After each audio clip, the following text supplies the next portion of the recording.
Welcome back, everyone, to OpenLine. Talking about the Capitol assault. Basically, who is to blame? What are your thoughts? A bunch of calls, so I'm going to try and limit your time speaking to about 30 seconds. Try and get through a few more of these. Linda has been waiting very patiently. Linda, go right ahead. All right, thank you.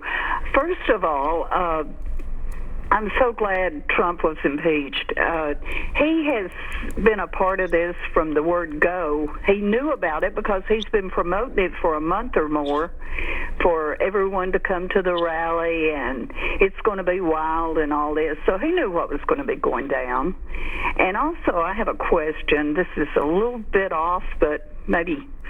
Anyway, the phone call he made to was it the Attorney General in Georgia?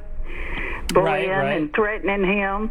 Are they just going to let him get away with that like he has a lot of other stuff, or do you think let's talk about that. That's a good question. What that's not mentioned in the article of impeachment, is it? I'm not aware of that. What about that phone call, David? No. So that was with actually the Secretary of State of Georgia. I believe it's Brad Raffensperger, who had affirmed since November that the election was fair and had done count after count, was even getting pressure from Trump, and Trump tried to put pressure on the governor, Kemp, to put pressure on the Secretary of State, even though they're both constitutionally elected officials. So so the Secretary of State doesn't report to the governor, he reports to the people. And so there are Georgia laws against what Trump did. The difficulty, of course, is that Donald Trump is president, and typically the Department of Justice shies away from investigating or at least accusing and prosecuting a sitting president. Right. Now, come noon of January 20th, will that change if state laws were broken, whether in Georgia or, obviously New York State is investigating Trump as well? That could change.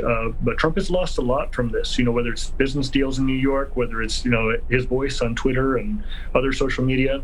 It's pretty significant, and that loss may be more. The question is how many of his allies will stick with him after he's out of office. Let's go to Taylor now. Hello, Taylor. Taylor, are you there? Hey, Taylor. We're having trouble hearing you a little bit. Is your phone okay? Well, I really want to talk to Taylor. Are you there, Taylor? We're going to try and come back to you. Yeah. Wait, is this Taylor? Yes. All right, go right ahead.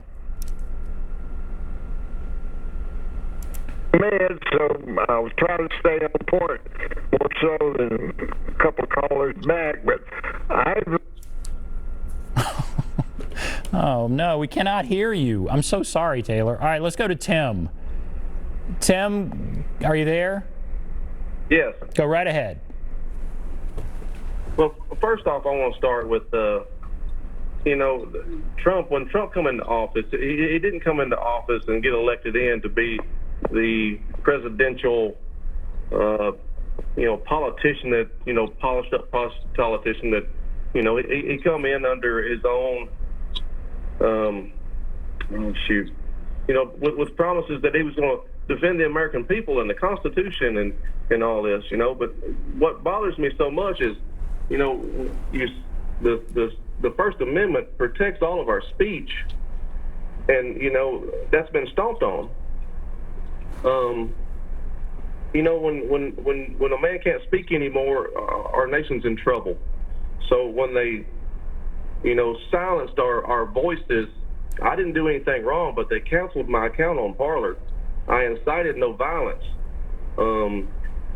So I feel like my First Amendment rights have been stomped on.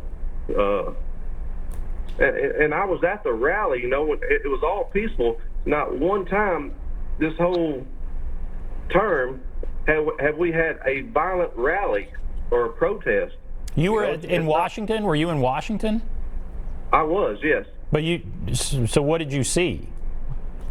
It was all peaceful. I mean, obviously it wasn't all peaceful, but you didn't see the part of the Capitol. No, sir. I didn't you make were it somewhere. to the. Yeah. I didn't go there after the rally and everything. We stood there and we heard the president say we want to go down to the Capitol and we're going to peacefully protest and voice our opinions. He did not incite violence.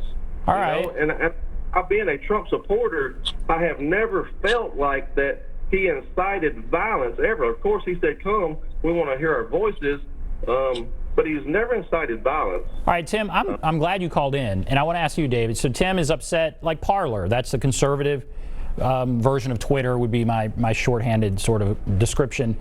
Canceled. We have 40 seconds, David. How concerned are you about that? Here is someone who's saying, yeah, that's a problem. Freedom of speech again. You know, and I hear him, and I've heard that as well. I heard it on the debate on the House of Representatives floor. At the end of the day, Donald Trump did make many insightful statements, whether it was on Twitter or in the public. And obviously, some people can say it was political speech, that it wasn't meant to be taken literally, but some people did take it literally. And they took Rudy Giuliani's quote about, trial by combat to heart. And that kind of speech shouldn't be acceptable. All right, we're out of time. David, thank you so much for being here. We're going to take a break. I'll come back, wrap everything up. But David, thanks for being here. And we look forward to seeing your article tomorrow. We'll take a break. Be back right after this.